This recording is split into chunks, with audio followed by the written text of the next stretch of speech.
Okay. Wow, 82 people here. So amazing to see so many people interested in this topic. Thank you for coming. Um, Welcome to this conversation. My name is Hillary Packer, and I have the privilege of being joined by Karen Tronsgard-Scott from the Vermont Network and Abby Tassel from WISE, and they'll be introducing themselves to you more momentarily. I serve as the Deputy Director of Restorative Practices at the Center for Justice Innovation. We recently had a name change and based in New York City. And next slide, Brittany, please. So just what we're going to be doing together is that I'm going to provide you basically with mine and the center's understanding of restorative justice and restorative practices, and a little bit about what this practice looks like at the intersection of RJ and IPV. And Karen is going to talk about how Vermont has successfully advocaate for restorative approaches and increasing accessibility to these practices. And Abby is a circle keeper and practitioner, and going to be talking about what this experience is like and what it's like to work with people in this way. Next slide. Okay, so what is restorative justice? Is never my favorite or easy question to answer. It's hard to even categorize it. And I think calling restorative justice an emerging field risks erasing the Indigenous roots that it comes from and how long people have been practicing this way. But also to call it a way of life, as Indigenous peoples often do, also feels a bit disingenuous as to what's possible in this place and time. So I have a few definitions that I think hopefully give you a sense, but please seek out more definitions, talk to more practitioners, talk to lots of people. This definition is from Howard Zehr, who's one of the original sort of thinkers and writers and practitioners in modern day restorative justice.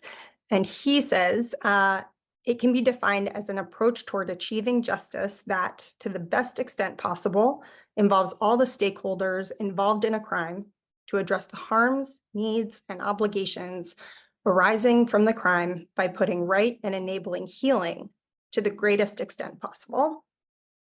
And I offer this definition with there's sort of several caveats, but I think the one I want to highlight is that restorative practices is also looking to respond to harm that hasn't necessarily been criminalized, right? And so thinking about harm in sort of a broader sense. Next slide. Restorative justice is also, according to Jennifer Llewellyn, who's an amazing thinker and researcher in Canada, she wrote that restorative justice is a rebellious act of creative imagination, which has animated community activists and justice professionals around the world to seek better ways of doing justice. Just want to also really emphasize this idea of creativity and imagination and expansiveness, and with that, flexibility and responsiveness really being at the heart of this practice. Next slide. And finally, Chief Justice Robert Yazzie, who's a Chief Justice from the Navajo Nation, but who's trained as a lawyer in the American system as well, wrote that restorative justice is talking things out in a good way.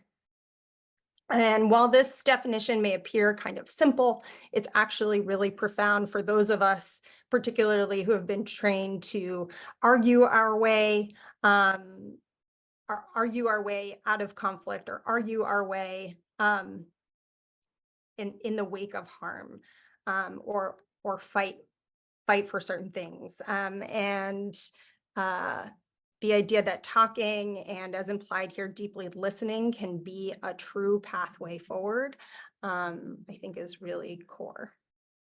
Next slide. Okay. So where does restorative justice come from? As I said, restorative justice has deep roots in Indigenous peacemaking. Global Indigenous communities have a long-standing history of living in alignment with what is now known as restorative practices and principles, such as valuing relationships within a sacred community on a sacred land, and that those relationships and connections are not easily severed. So in other words, these practices come from a way of being that does not easily banish or believe in separating people in mass numbers, as we have become very accustomed to by way of the carceral system. For centuries, Indigenous peoples across the globe have inhabited practices that acknowledge the interconnectedness of all beings, and that responding to harm with these practices is not in itself a program or an alternative, but is part of a larger system designed to support the well-being of both the individual and the collective. Restorative justice has several modalities. Circle and peacemaking are some of the more predominant models that restorative justice movement in the US are using currently. Peacemaking has been practiced by the First Nations community in Canada and the Navajo and Zuni peoples in the American Southwest, amongst others. Conferencing is another modality that you might hear about, which stems from the Maori people of New Zealand.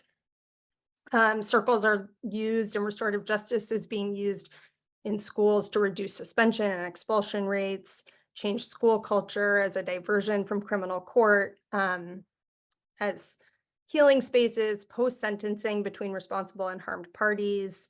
In both Indigenous and non-Indigenous communities, restorative practices are also being used as a response to and to prevent gender-based violence.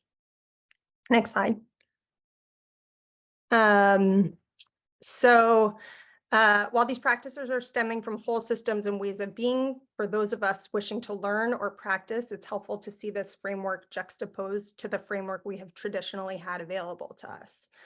And this slide kind of details the paradigm shift. So we're moving from the focus of crime as a violation of law to refocusing to crime as a violation of relationships. From a place where crime is an act against the state to reorienting to the act as harmful against an individual or a community and prioritizing the needs of that individual and community.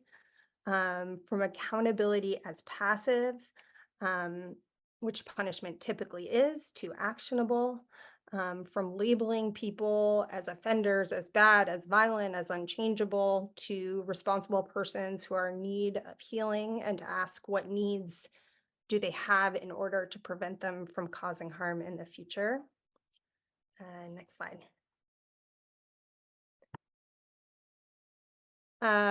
Again, I think this slide is like a bit of an oversimplification, perhaps, and if you work within a system, particularly in a criminal legal context, just want to acknowledge that, of course, individual actors often ask many questions and often move in other ways. But sort of broadly, the responses can be broken down into these three questions. So our traditional criminal legal response typically asks what law was broken.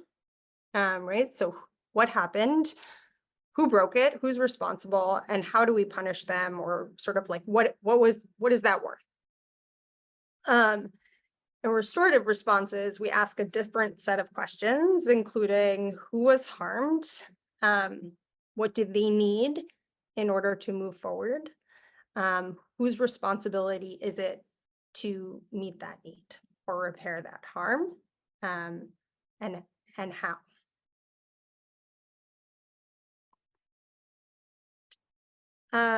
Restorative justice principles, I don't think can easily be sort of, I think they can be quite vast, and as I said earlier, these practices are inspired by ways of being.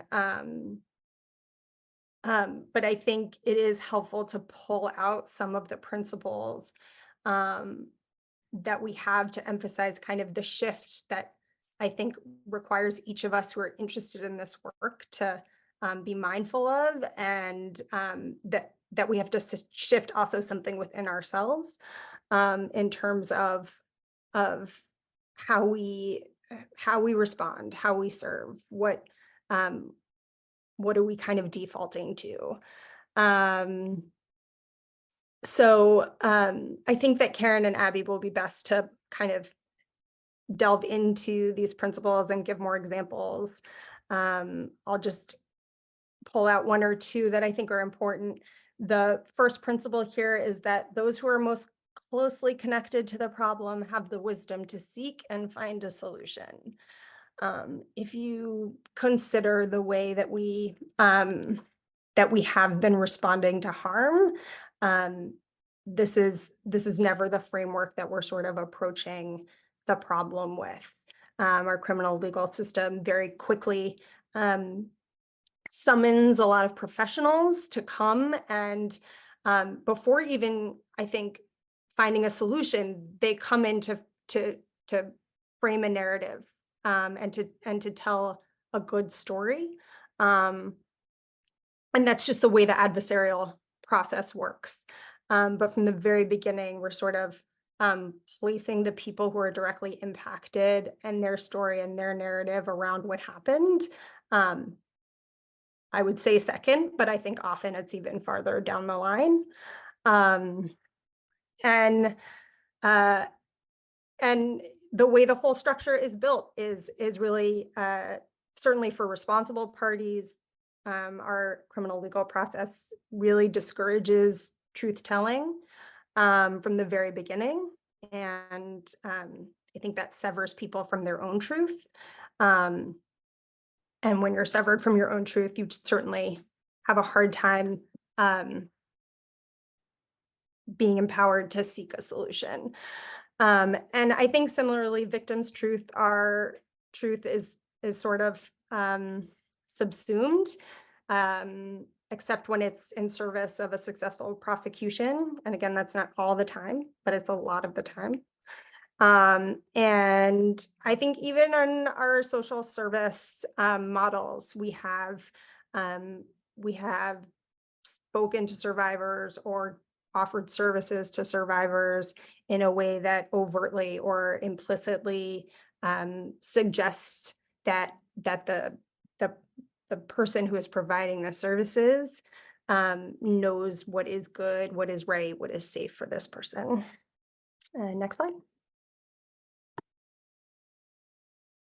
I think on this slide, I think storytelling is really a very important part of restorative practices. Indigenous communities often rely on the wisdom and really honor the wisdom of elders. And we tend not to do that very much. So that these practices honor the fact that this is probably not this is not the first time we have seen this kind of problem or this kind of pain or this kind of harm. And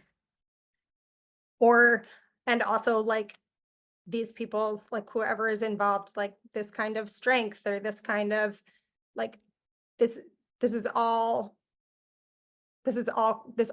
can be encouraged by people who have by the people who are both involved and by the people who were a little bit more distant, but who have experienced something similar.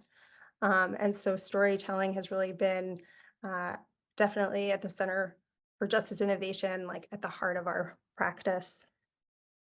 These are the elements of circle. Again, circle is just one way of practicing, it's one restorative practice.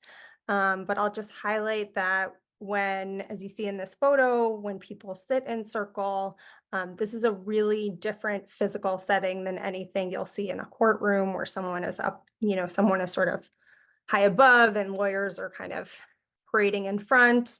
And sometimes the person who's been harmed is like all the way in the back if they're there at all. So it's a really different physical setting. And I'll also just highlight, because of who's here and what this conference is about, it's my impression that this is also not like many interventions I have heard of for responsible parties, where I've seen I've seen other programs where it's more of a classroom setting or a victim impact panel where not much is demanded of responsible parties. Here, everyone is really, it's really like a focus on an egalitarian model in terms of everybody being there to create the space together, to hold the space. Clearly, not everybody's responsibility is the same, but no one person has control over what happens. And next slide. So also just a couple of highlights from a national survey that the Center for Justice Innovation completed in 2019 in collaboration with Dr. Gail Burford and Dr. Joan Pinnell on intimate partner violence, sexual assault, and restorative practices. We conducted a 2-year national survey. Half of the 34 respondents had established their practice in the 10 years prior. And half of the respondents were responding to sexual assault only, and the other half addressed both intimate partner violence and sexual assault. And I'll just talk about a couple of highlights from that study, which is that these are the top 4 reasons practitioners began incorporating restorative justice into IPV responses. And I would just highlight, so the first being lack of effectiveness to what was currently happening. Number 2 and 3 of familiarity with RJ processes and desire for culturally appropriate responses. Many of the practitioners were coming from communities that were reclaiming their own Indigenous practices and ways of being that included an emphasis on community, and within that included a different response to harm. Next slide. And I also want to highlight what the priorities for practitioners were, which included ending violence, victim safety and empowerment, and changing social norms. Practicing restorative justice is deeply about creating a pathway for responsible parties to be accountable, where accountability acknowledge what someone has done, where an accountable person faces the impact of those actions, is given the opportunity to feel and to express remorse, to make repairs when repairs can be made, and to take steps to prevent causing harm in the future, which I think supports these 3 priorities. At times, people have said or had the impression that it somehow centers around the responsible party. And I think, according to this survey and to many people, I think it is centering everyone and is centering really safety. And I know that Karen is going to talk more about that. And finally, also, there's been concern that somehow restorative practices will kind of threaten the work that has come before in order, regarding changing the norms around intimate partner violence or gender-based violence. And I think we've also shown, sorry, it's on to Karen. I think also that is also a misconception, that if anything, these programs, which involve so many other people in them, and people are invited to bring their supporters and all the people in their lives, that there's a really amazing opportunity to do norm change work within restorative practices. And I'm going to pass it to Karen. Thanks so much, Hillary. So why don't we just go ahead to the next slide? Hi, so hello, everybody. I'm Karen Tronsgard-Scott. I work at the Vermont Network Against Domestic and Sexual Violence, and I'm the executive director there. My presentation today is I'm the voice and the talking head, but I want to give special shout out and thanks to Sarah Robinson and Selena Coburn, who I work with here at the network. Selena's actually in this session right now. Erin Jacobson and Willa Farrow from the Vermont Attorney General's office, and to our friends at the Center for Justice Innovation, who've given us years and years of technical assistance. Vermont is a state believe it or not, some people don't know Vermont actually exists, or they think it's part of Canada. There are times we wish we were part of Canada, but we're actually a really tiny little state up in the northeastern part of the United States. There are 600,000 people that live here. So the size of a medium-sized county in many states. We have 14 counties in Vermont. We have 15 domestic and sexual violence organizations and 15 community justice centers. And I'm going to talk about what community justice centers are in just a minute. The Vermont Network is the federally recognized coalition of domestic and sexual violence organizations. So we're the leading statewide voice on issues related to domestic and sexual violence. And we do lots of work in our state house around policies. We do training, we provide technical assistance, and we support these 15 organizations that provide direct services for victims and survivors of domestic and sexual violence. We're a mainstream organization. We get federal funding that's earmarked specifically for our work. And we do that work by trying to access the seats of power and influencing powerful people and powerful systems to work to benefit survivors of domestic and sexual violence. Why don't we go ahead to the next slide? So just a historical perspective, I'm going to talk a little bit about how it is we got to this place in Vermont that we're talking about doing restorative justice, implementing restorative justice practices for intimate partner violence across our entire state, so a statewide approach to that. Back in 2009, our state was developing services around community justice centers. And these are essentially units or organizations in some cases that work in communities to provide restorative justice interventions for a series of crimes.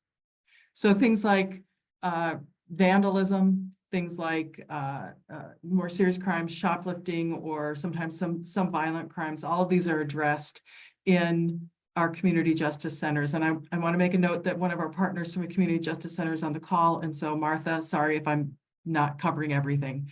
I'm going to move pretty fast. In 2009, when our community justice centers were being developed in our state, the Vermont Network took a stance that we did not want those community justice centers to address issues around intimate partner violence or sexual violence. And in fact, we advocated for a law to be passed that would prohibit domestic violence, sexual violence cases to be handled by our community justice centers. Between 2019 and about 2014, we changed our minds about this. We started hearing from survivors who were engaging with community justice centers and experiencing restorative justice for other issues. And they were asking the question, why can't I do this around this relationship that I have with somebody who's being coercive and violent with me? We started talking to national experts like Sujatha Baliga and Lee Goodmark, and really taking a look at the evidence of what was working, what's not working, and why we should create an alternative pathway to the criminal legal system for domestic and sexual violence survivors to be able to access a form of justice and a form of healing.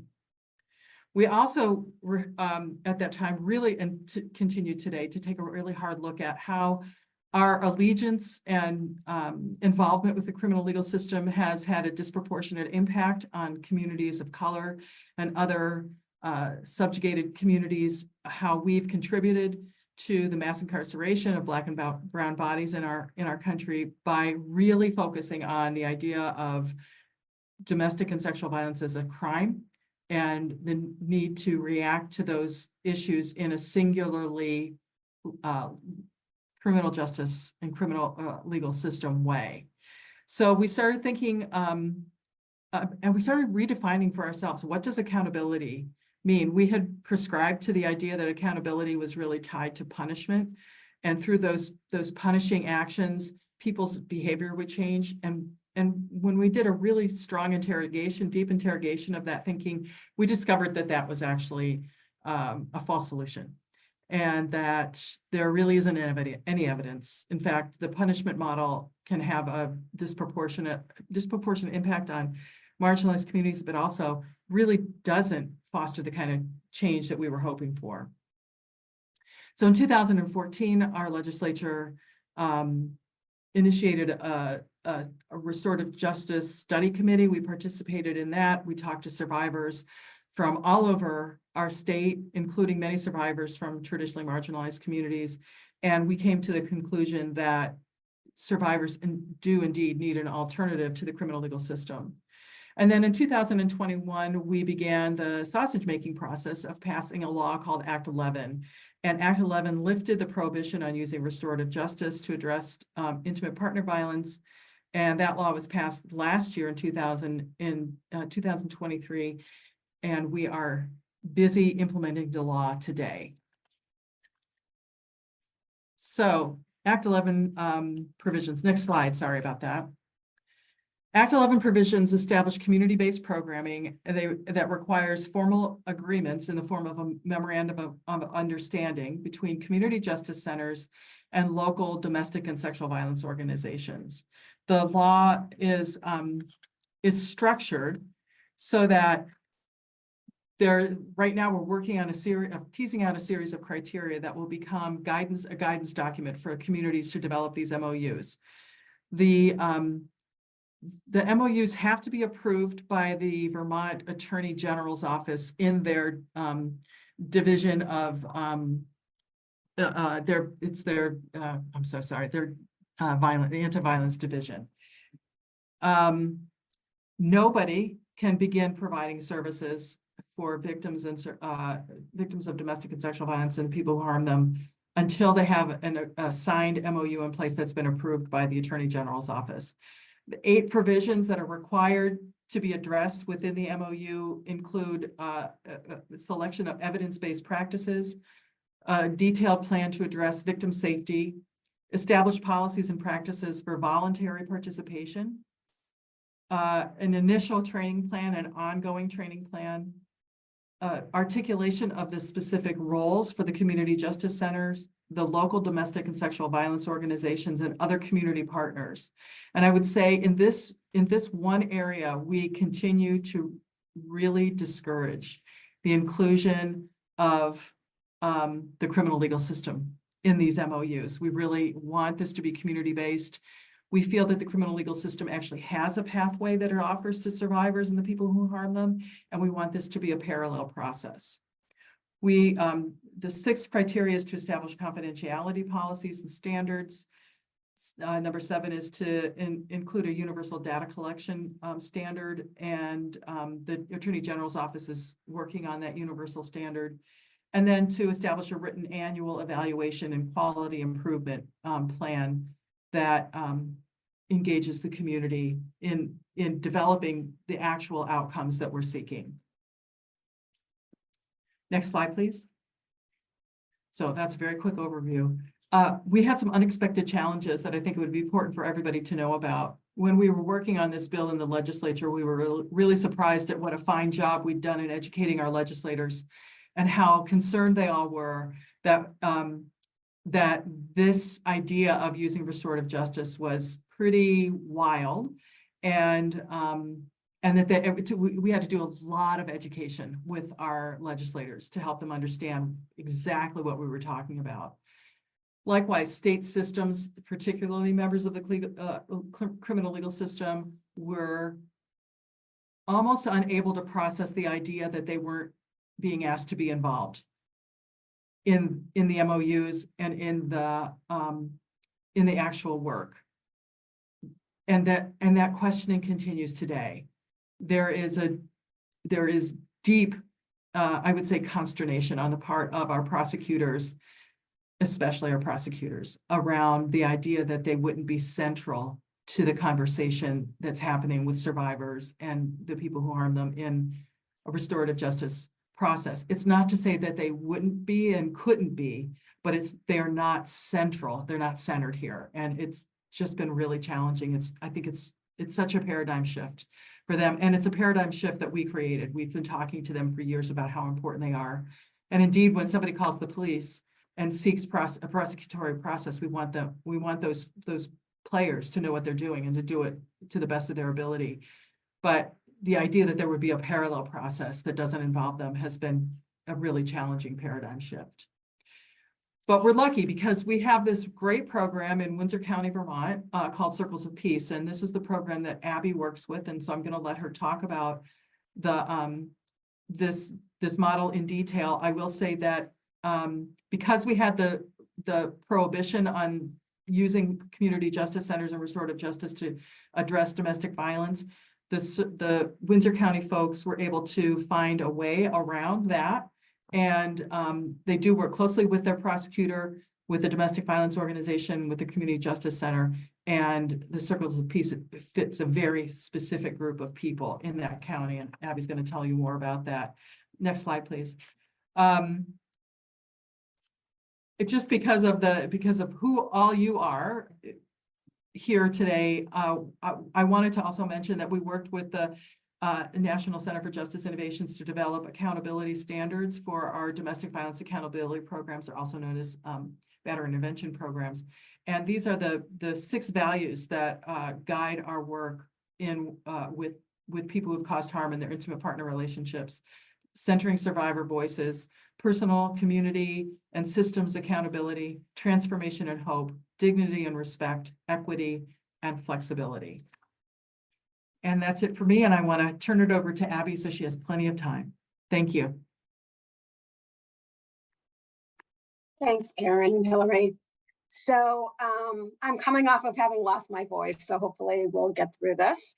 So I'm Abby Tassel, and I am one of the facilitators of Circles of Peace. And as Karen pointed out, my colleague, Martha McClafferty, who is the director of the Hartford Community Restorative Justice Center, is on the call as well. So I work at the Vermont Network Against Domestic and Sexual Violence program called WISE. We're in central Windsor County, Vermont.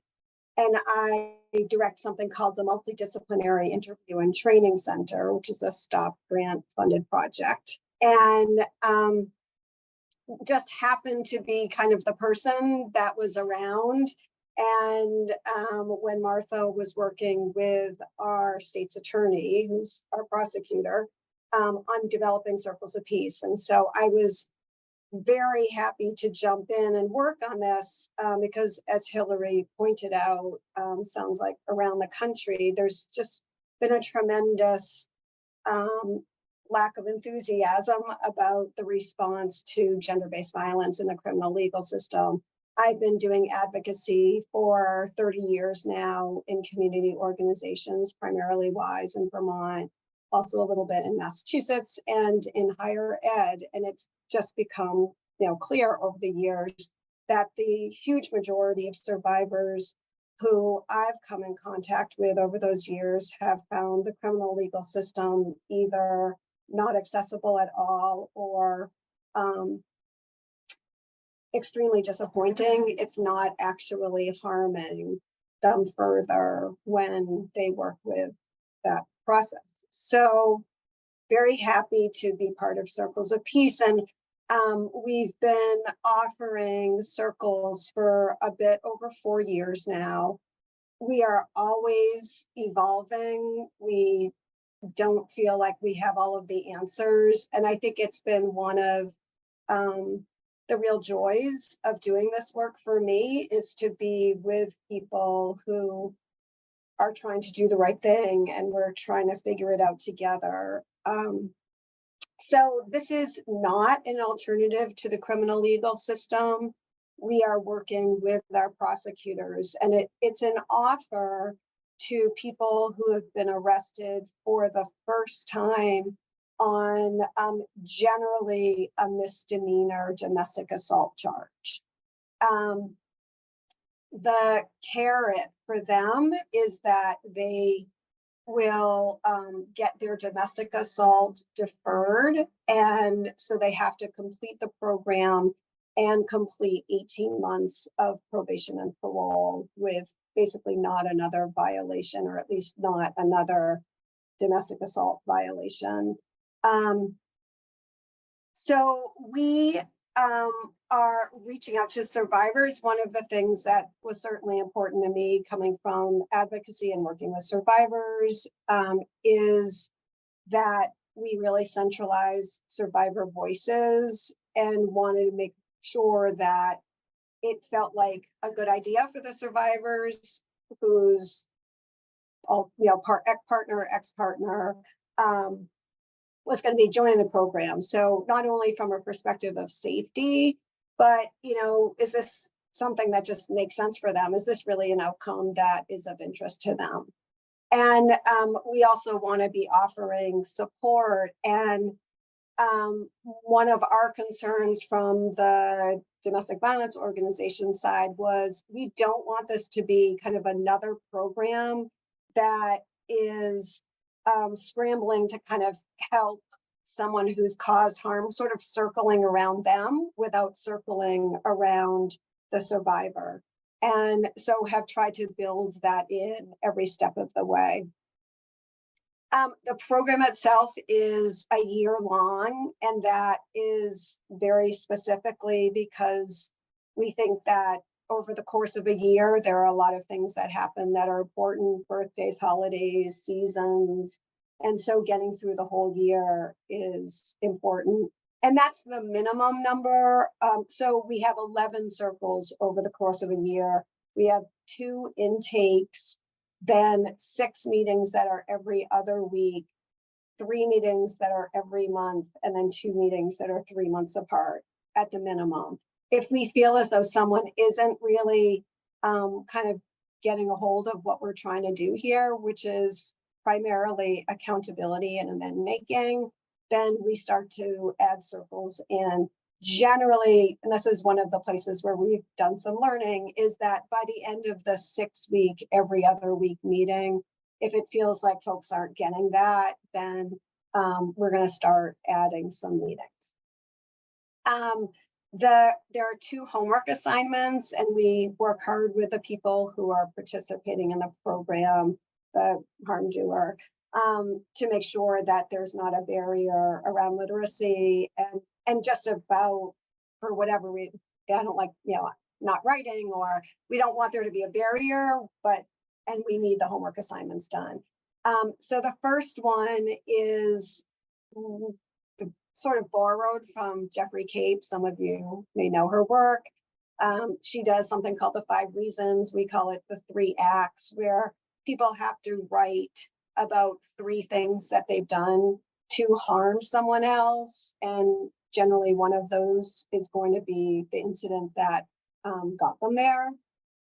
And the other one is an accountability letter that not only reflects on what they did, but how they're going to hold themselves accountable, how they might be making amends, and how they are going to assure themselves and the community that they aren't going to be, doing behaviors like this in the future.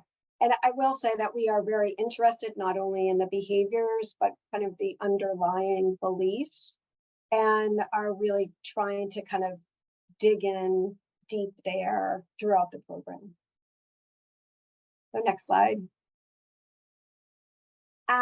So in each circle, we have 1 to 4 men who have caused harm, and we decided specifically at the beginning that we would start with men who have caused harm against female partners, because we just thought we need to start somewhere, and this is something that we are a little bit more familiar with, know a little bit more about, would be a good place to start.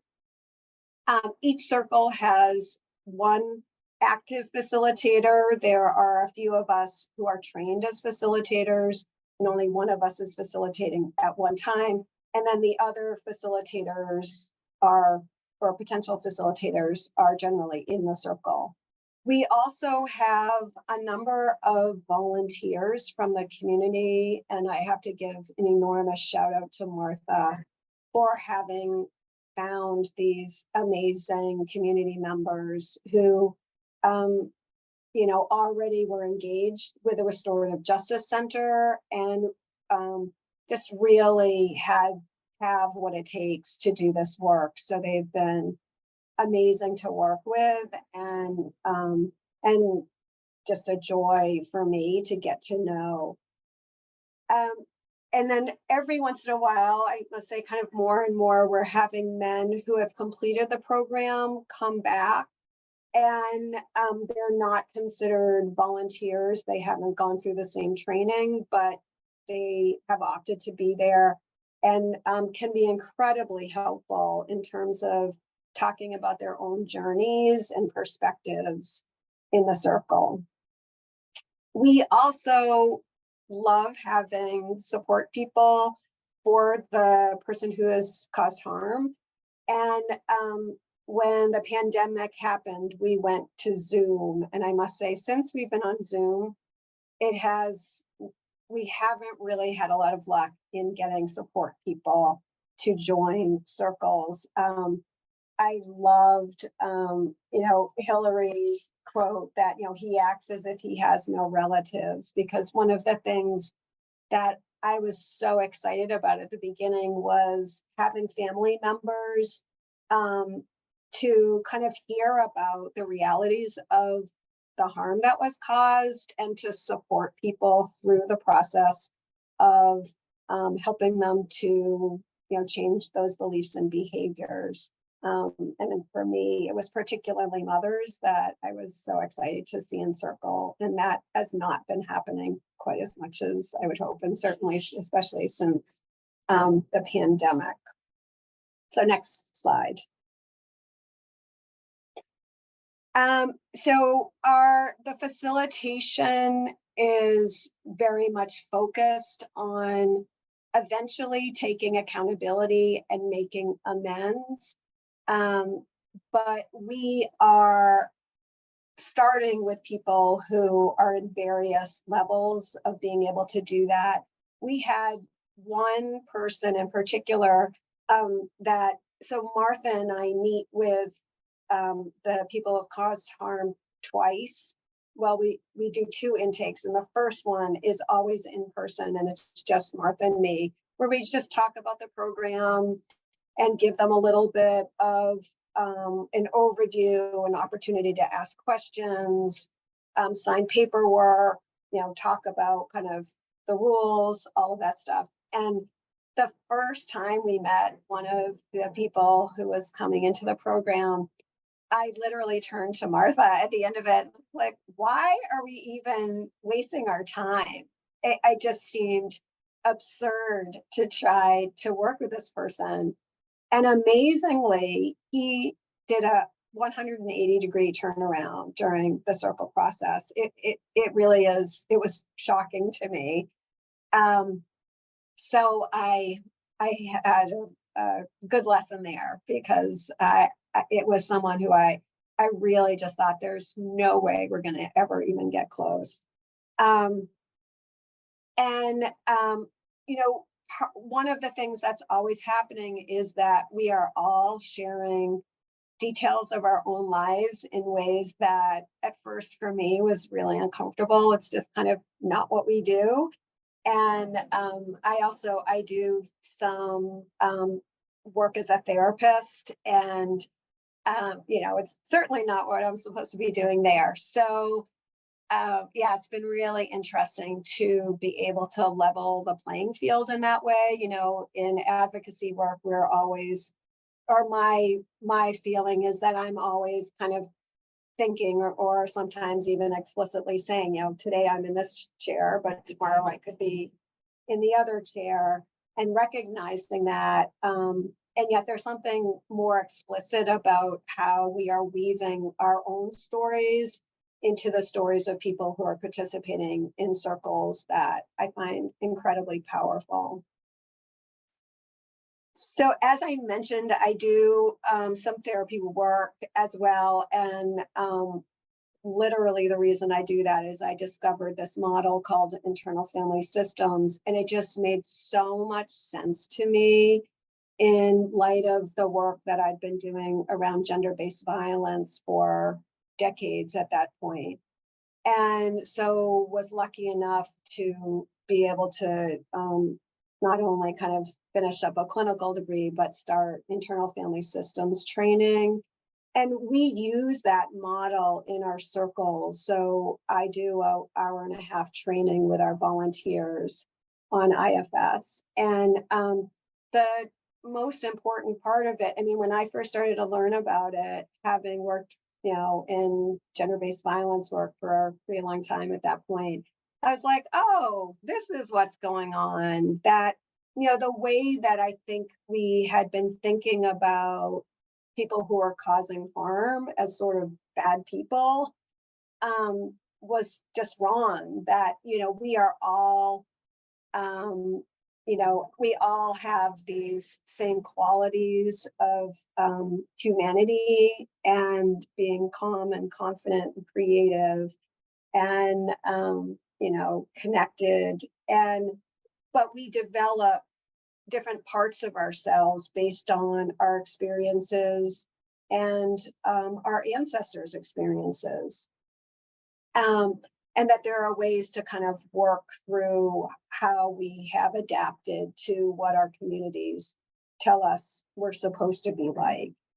And so we, in our first meeting with the men who have caused harm, Martha and I talk about this model and say, we know this is not who you are, that, this is something that you've done, that maybe you've done a lot, but we know it's not who you are, and we know that you can do better. And we are here as part of your community to support you in that process. And I just love being able to say that to people and to see how so many of the men who have chosen to join us kind of light up at that and see it as a real opening for the conversations that we're going to be having as we move forward. So we also really focus on having it never be shaming, and instead we talk about accountability, and you might feel guilt, but that guilt itself is a part of us that develops because we want to do better, we want to connect. Guilt can rebuild relationship because it makes us acknowledge that we've harmed someone. And as opposed to shame, which is saying I'm a bad person, and we're like, we're not bad people, we just all do things that we're not proud of, and we all harm people that we love. Granted, some of that harm might be more extreme than others, but none of us can say that we've never harmed someone that we loved. And relationship all around is so important, but as I mentioned before, the relationship amongst those of us who are facilitating and volunteering has been really central, I think, to the work that we're doing. We process after every circle, we grow together, we try to, look critically at whatever we're doing if it seems to not be working. And it just try to keep as open in mind as possible so we can keep evolving in ways that really make sense. So next slide. So again, we have made an effort to make survivor experiences central to circles. And we always want to make sure that if we can find the survivor and reach out to them, that they're having multiple opportunities to say both yes and no, this may make sense or this doesn't make sense. So before an offer is even made, hopefully the advocate within the prosecutor's office is able to touch base with the survivor to see if they feel like it's safe and a good way to move forward. We also ideally have a confidential domestic violence advocate from a network program. It's usually wise, but it's not always wise, to reach out and have a confidential conversation about the pros and cons of engaging with circles. And if the agreement is, if the person accepts the plea, then I reach out to talk to the survivor about the program, give them information, answer any questions, and really try to brainstorm around how we can be helpful and supportive through circles. So we have ideas about that ourselves, but we want it to be much more open and broader than our menu that we've already created. So, you know, I'm literally saying things like, you know, do you need a bedroom painted ever? Or, you know, can we take your trash to the dump? Or, you know, like, what can we really do as a community to support you? Because, you know, we know that gender-based violence isolates survivors. And this is, you know, it's so central here. We're talking about circling around people, and we want people to know, the survivors to know, that they are at least as important in this process, even though, of course, they're not required to participate in any way at all. And so, yeah, so we've had some great opportunities to provide all sorts of different support for survivors. The next slide. So our support circles for survivors have been one of the options, and have been really one of the evolutions, and a big kind of surprise for me in our circle program, because initially my assumption and understanding was that survivors were really going to be engaging with us in order to move towards a meeting with the person who has caused them harm. And what has been happening is that we have started to just offer opportunities to meet with the group, either to move towards a circle with the person who's caused them harm, or just because you might want to meet with us and just get some support. And we have had many survivors who have wanted to do circles to move towards the process of clarity, so that they can then have a circle with the person who's caused them harm, with specific kind of goals in mind. And we want to be able to support them with those goals. Interestingly, what has happened throughout the over 4 years now is that we've never actually gotten to those circles, but what we have gotten to is many survivors just wanting to meet with a group, having their own circles, and having not a lot of interest in meeting with the person who has caused them harm.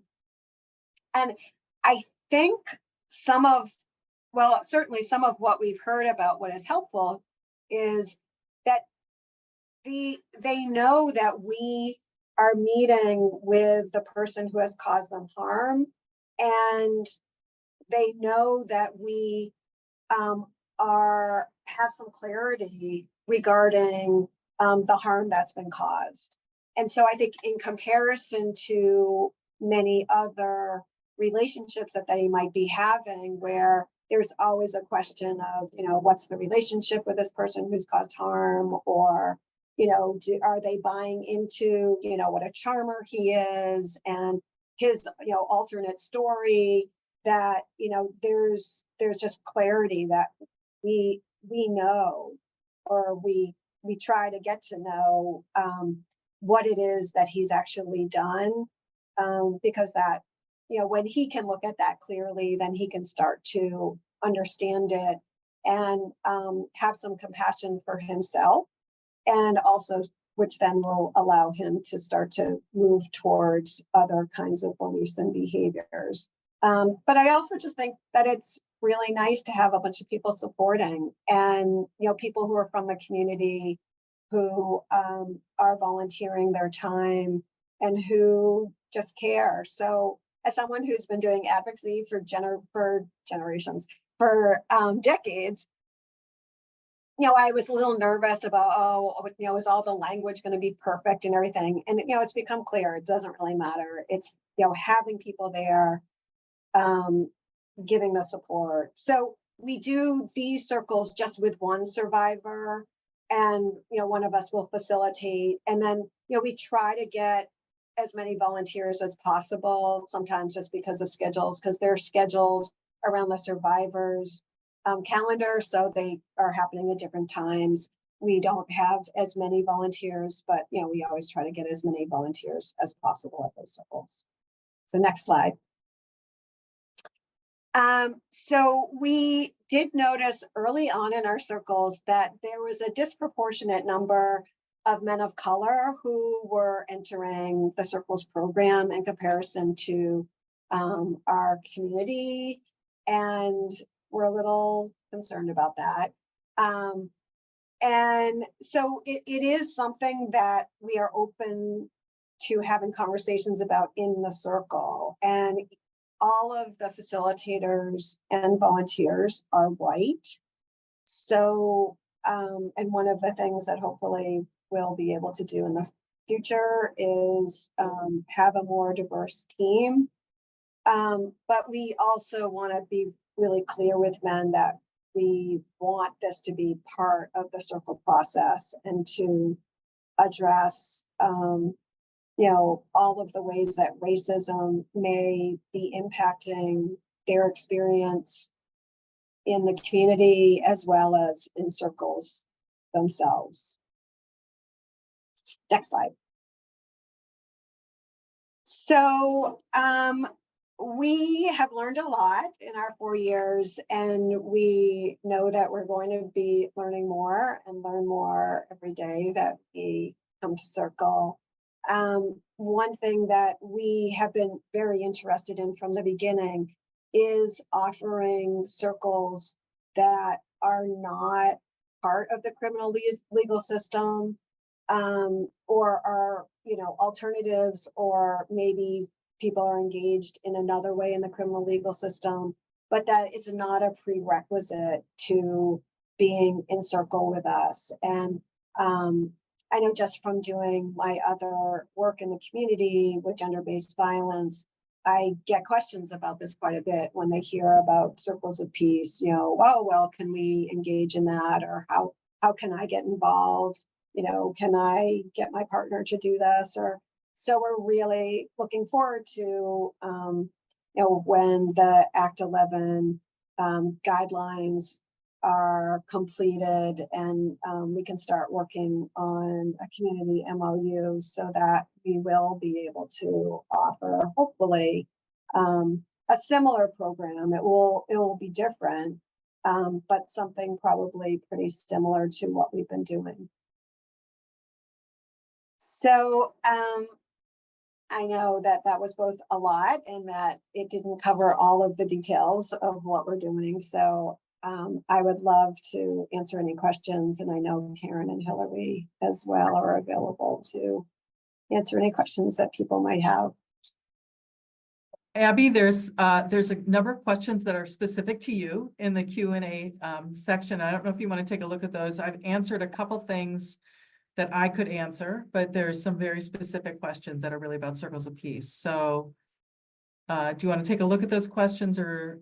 I'm looking now. Okay, great. Oh, here's a good one, your name too.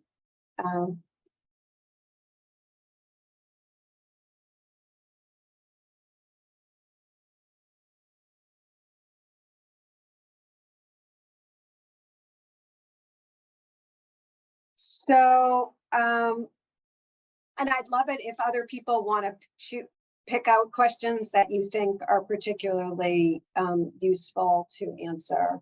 And because, and right. So the person who is harmed is not in the majority of the circles that we're doing, and is never in the regular circle with the person who has caused harm. They can have their own circles. And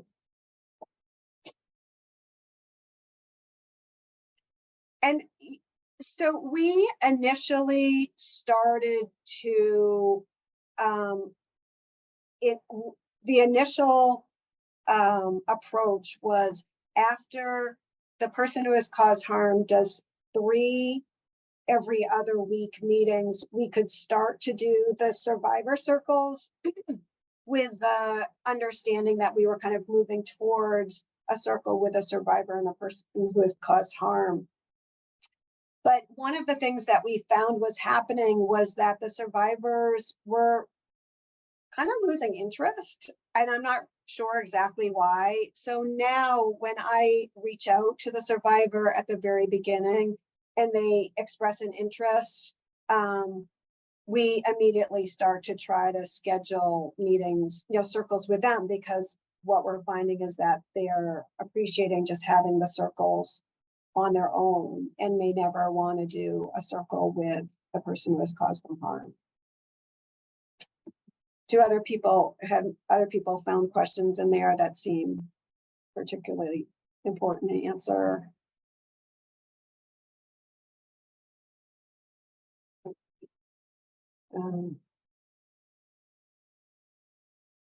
So I see a question that's about, is the letter to be delivered to the harm party? And they are not to be delivered to the harmed party. If that is something that the survivor is interested in, we might be able to have that conversation. But the intention is much more about the person who has caused harm taking responsibility, understanding the link between their behaviors and underlying causes, and what they're going to be doing as they move forward to keep themselves from causing harm in the future, in particular with intimate partners, but in general. Abby, there's a question around like responsibility and repair. And this isn't exactly what the person asked. It was also, I think, based on a slide that I had put up there. So I don't want me to answer for a slide that I had generated, but maybe I think it might be interesting to talk a little bit about, I mean, you just mentioned, right? Like people are like identifying ways and things that they're going to do to prevent them, to prevent the behavior in the future. I wonder if there's like a more explicit element of repair in addition to that. Yeah, so in the letter, and throughout, I mean, within the first 6 meetings of every other week, we go through the restorative questions, including amends making. How are you going to make amends? And there, for some of the people who have participated, they have really touching and pertinent ways of making amends. And some of the other people who are participating, we find that their idea of making amends, like buying the person a piece of jewelry or something like that, is probably not really what we were thinking of. And so we are helping them kind of think about that more. And, a lot of what I think we end up with is that changing what you're doing is making an amend. And there are situations in which the people who are participating are never going to have access to the person, because the person who they've harmed doesn't want to hear from them anymore. And so we talk about kind of making amends beyond the person most harmed to the larger community. And it's certainly one of the roles of having community there is, how do you make an amend to the larger community and to the world, and how are you going to carry yourself through the world in a way that makes amends for the harm that was caused.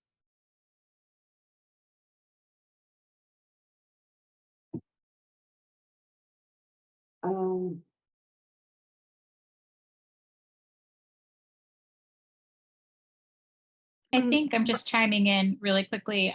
Someone asked a question and you touched on this a little bit in your presentation, but wondering about, how successful you've been in getting continued involvement from previous group members, and they've thought about that in their own programming, and how impactful it could be to invite previous group members back to the group to share of their experiences. So if you could just talk a little bit more about that.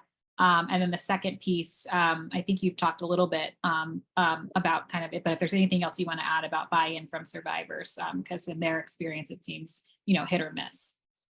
Yeah. So we are always very clear that people are invited back whenever they want. And we have had, we add groups as well, circles for people who want to come back because things are getting a little dicey in their lives and they just kind of would like to meet with a circle. And then there are other men who have wanted to come back more as supports for the people who are going through the program currently. And to be very honest, there have been at least one time where I think someone wanted to come back to be kind of supportive to people who are currently in the program. And I wasn't really sure that that was going to be very helpful. So, also kind of helping them understand what might be most useful for everyone in the circle. We've had two men in particular. There's one right now who is coming quite regularly and is incredibly helpful. I mean, he's so insightful and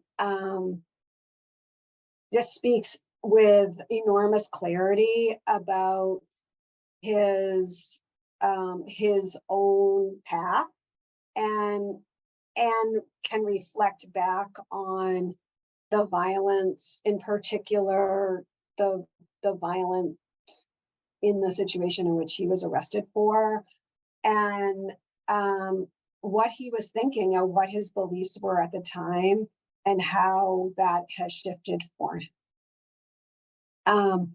So that's been really great to see and experience. And I already forget what the second part of the question was.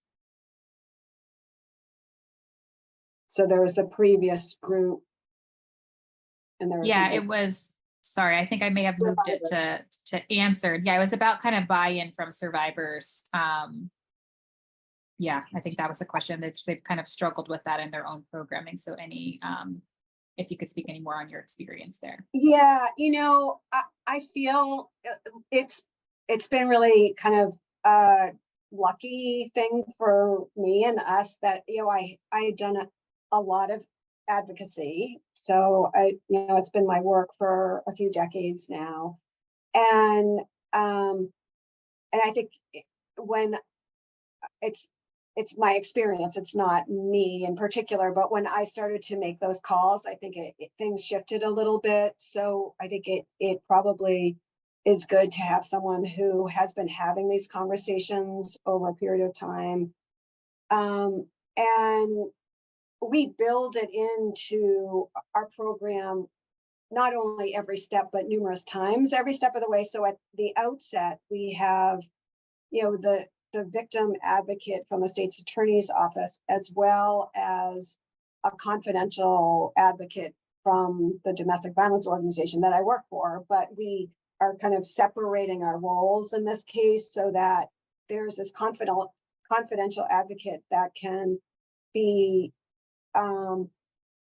talking through whatever concerns someone might have confidentially. And so that person can really make a decision for themselves, whether the program makes sense for them and how they want to engage with it. And sometimes that advocate has questions for me because they're not sitting in the circles all the time. And so I can, either reach out to the person directly or the advocate can go back to them with that information. And then, we're always just saying like, look, we want to be helpful and supportive. Here are some ideas. But, we want to help. And certainly around the holidays, we reached out to, I think, all of the survivors and said, you know, do you need help with the holidays? Like, can we buy some gifts or make a casserole, or, you know, like, what can we do to make this time of year as joyful as possible? There's one survivor who hadn't really, I think she had done one circle with us. It was early on, it was before the pandemic because we met in person, and she was moving, and the truck she had rented went off the road in an icy back road in Vermont in February, and she called the Restorative Justice Center and said, help, I need help.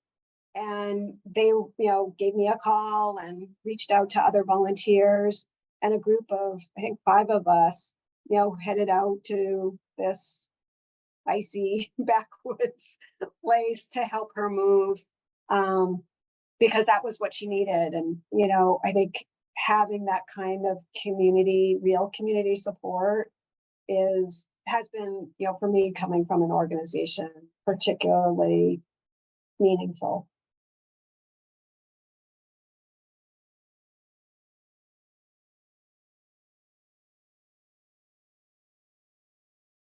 I'm going to add a spotlight for myself here because we somehow blew through this wonderful presentation. So I just want to thank Abby, Hillary, and Karen for sharing so much wonderful information about RJ. I think you can see some emojis here giving you love for your presentations, and I echo that for sure.